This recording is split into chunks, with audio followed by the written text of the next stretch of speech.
আর আমি যদি তোমাকে অবিচল না রাখতাম তবে অবশ্যই তুমি তাদের নিকট কিছুটা ঝুঁকে পড়তে। তখন আমি অবশ্যই তোমাকে আস্বাদন করাতাম জীবনের দ্বিগুণ ও মরণের দ্বিগুণ আযাব। তারপর তুমি তোমার জন্য আমার বিরুদ্ধে কোনো সাহায্যকারী পাবে না।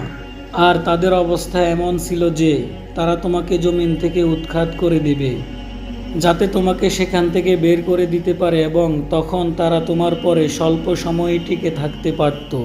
তাদের নিয়ম অনুসারে যাদেরকে আমি আমার রাসূলদের মধ্যে তোমার পূর্বে পাঠিয়েছিলাম, এবং তুমি আমার নিয়মের কোনো পরিবর্তন পাবে না। সূর্য হেলে পড়ার সময় থেকে রাতের অন্ধকার পর্যন্ত সালাত কায়েম করো, এবং ফজরের কোরআন, নিশ্চয়ই ফজরের কোরআন ফেরেশতাদের উপস্থিতির সময়। আর রাতের কিছু অংশ তাহাজ্জুদ আদায় করো তোমার অতিরিক্ত দায়িত্ব হিসেবে। আশা করা যায় তোমার রব তোমাকে প্রশংসিত অবস্থানে প্রতিষ্ঠিত করবেন। আর বলো, হে আমার রব, আমাকে প্রবেশ করাও উত্তমভাবে এবং বের করাও উত্তমভাবে, আর তোমার পক্ষ থেকে আমাকে সাহায্যকারী শক্তি দান করো। আর বলো, হক এসেছে এবং বাতিল বিলুপ্ত হয়েছে। নিশ্চয়ই বাতিল বিলুপ্ত হওয়ারই ছিল। আর আমি কোরআন নাজিল করি যা মুমিনদের জন্য শিফা ও রহমত, কিন্তু তা জালিমদের ক্ষতি বাড়িয়ে দেয়।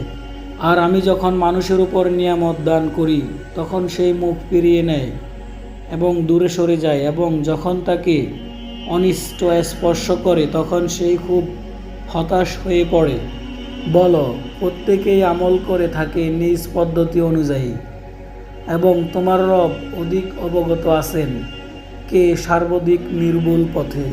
আর তারা তোমাকে রূহ সম্পর্কে প্রশ্ন করে, বলো, রূহ আমার রবের আদেশ থেকে, আর তোমাদেরকে জ্ঞান থেকে অতি সামান্যই দেওয়া হয়েছে। আর আমি ইচ্ছা করলে তোমার কাছে ওহীর মাধ্যমে যা পাঠিয়েছি তা অবশ্যই নিয়ে নিতে পারতাম।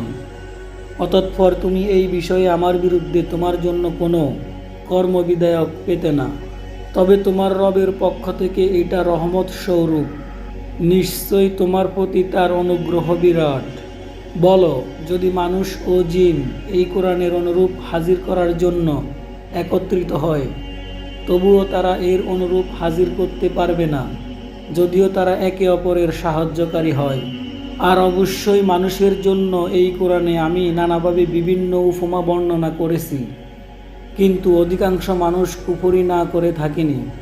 আর তারা বলে, আমরা তোমার প্রতি কখনোই ঈমান আনব না যতক্ষণ না তুমি আমাদের জন্য জমিন থেকে একটি ঝর্ণা দ্বারা উৎসারিত করবে, অথবা তোমার জন্য খেজুর ও আঙ্গুরের একটি বাগান হবে, অতঃপর তুমি তার মধ্যে প্রবাহিত করবে নদীনালা, অথবা তুমি যেমনটি ধারণা করো সেই অনুযায়ী আসমানকে খণ্ড খণ্ড করে আমাদের উপরে ফেলবে, অথবা তুমি যেমনটি ধারণা করো সেই অনুযায়ী আসমানকে খণ্ড খণ্ড করে আমাদের উপরে ফেলবে, অথবা আল্লাহ ও ফেরেশতাদেরকে আমাদের মুখোমুখি নিয়ে আসবে।